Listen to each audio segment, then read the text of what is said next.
Good morning. Today we received great news for our economy and our recovery, and for the American people. Everybody, we have some breaking news from Congress. House Representative Alexandria Ocasio-Cortez wants the Senate to eliminate the legislative filibuster immediately, so the Democrats can pass sweeping reforms in Congress. And multiple lawmakers, guys, are getting ready to send out a fourth stimulus check.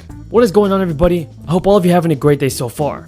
Here's your news report and stimulus check update. Lose sight of some basic facts here, which is that those governors who have made the decision, as they have every right to do, to pull back on the unemployment benefits, or not accept them, I should say accurately, that hasn't even taken effect in any state across the country. So in terms of how we're evaluating the impact, we haven't even seen the impact yet. That takes effect in June. It is important for people to understand factually that the president, no one from the administration has ever proposed making these permanent. Now, Representative Ocasio-Cortez on Wednesday re-upped her calls for the Senate to eliminate the legislative filibuster so the Democrats can pass more bills while in control of Congress and the White House. The New York Democrat voiced her support for getting rid of the 60-vote threshold in response to a tweet from President Biden on Wednesday. Now, Biden called for the passage of major federal voting right legislation as GOP-led states change their laws. In response to the president's tweet, AOC wrote, "Abolish the filibuster." Now, the House of Representatives has already passed the massive election overhaul legislation. Senate Majority Leader Chuck Schumer said that he'd bring the election legislation up for a vote in the Senate later this month, which is going to set the stage for a big clash on whether Democrats will get rid of the Senate tradition of a 60-vote threshold. Now, Democrats want to pass their top legislative priority, known as For the People Act. That's 8 times the rate of President Reagan. The unemployment rate is now below 6% for the first time since the pandemic hit. The first time in 14 months, we saw the largest decline in the number of long-term unemployed in more than an entire decade, in the last 10 years. Which would establish publicly financed congressional elections, and that's a priority for Biden as well. Republicans are uniting their opposition to the legislation, but it's not even clear that Democrats could get all 50 members of Congress on board to pass, with Democratic Senator Joe Manchin being a holdout and a repeat defender of the filibuster.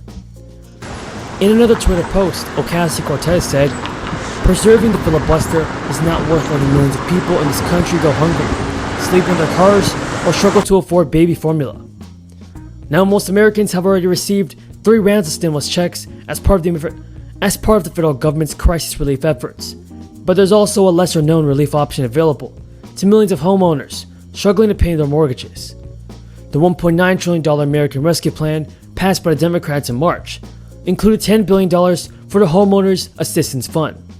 And this provides money to states, U.S. territories, and tribes with the intent of staving off mortgage delinquencies, foreclosures, and other issues for homeowners. So the U.S. Treasury Department, which is dispersing the funds, is sending the money to states to distribute it through housing programs. Each state will receive at least $50 million from the federal government. To qualify, homeowners must have a mortgage balance of less than $548,000 as of 2021. They also must have suffered a financial hardship like a job loss. Now, support for a fourth stimulus check continues to grow every day. Congressional Democrats continue to push for additional checks and are hopeful that a maneuver that helped pass Biden's rescue bill in March could be used a second time. Millions of people who are still without a job or are working fewer hours because of the crisis are urging officials to provide further relief that could help them cover essential bills and pay down their debt. More than 80 members of Congress have signed letters urging Biden to provide repeated payments for the remainder of the crisis. Most recently, 7 members of the influential House Ways Committee wrote to ask the president to include regular checks in his new family's plan. Calls are mounting from everyday Americans. Nearly 2.26 million people have added their signatures to an online petition for a fourth stimulus payment, and the most recent round of payments have included bonus stimulus checks for people who earlier this year received money based on the 2019 tax returns but became eligible for bigger payments thanks to the recently processed 2020 tax returns. Now, everybody, that's all the news in this video. If you folks found this video useful and helpful, don't forget to subscribe to my channel and give this video a like. Until next time, have a great day and stay safe. On an agenda that speaks to the needs of the working class and the middle class and low-income people who have for so many years really had their needs ignored. So I am confident. Look, there are differences of opinion. Every one of the Democrats. Not only that, but the signs of further progress are already here. This report is based on a weekly, a week in early May. That's how they determined the job rate growth or loss. We have growth, and that week in May, we only had 35% of working age adults had been fully vaccinated. Now they were still all wearing masks. Since then, 21 million more adults have gotten vaccinated, making it easy for them to return to work safely. In short, this is progress, historic progress. Progress that's pulling our economy out of the worst crisis it's been in 100 years. And it's testament to the new strategy that is growing this economy, not only growing it, but growing from the bottom up and the middle out. Remember, when I took office in January, our economy was in a tailspin.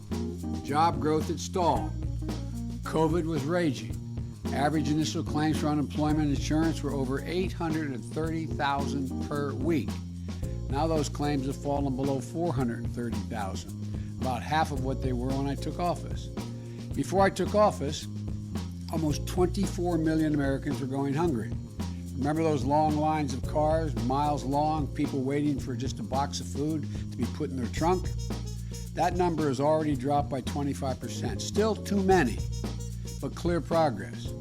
Before I took office, independent experts were projecting that the American economy would grow by 3 or 4% in 2021, this year.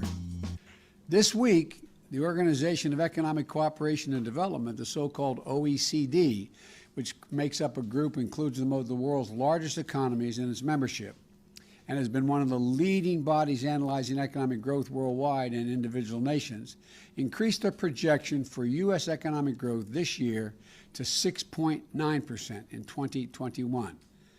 That's the fastest pace in nearly 4 decades.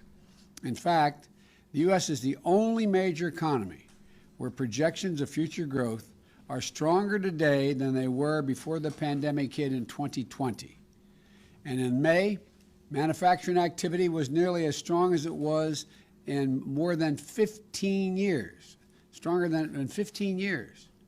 No other major economy in the world is growing as fast as ours. No other major economy is gaining jobs as quickly as ours. And none of this success is an accident. It isn't luck. It's due in no small part, first of all, the cooperation of the American people in responding to my effort to get COVID under control.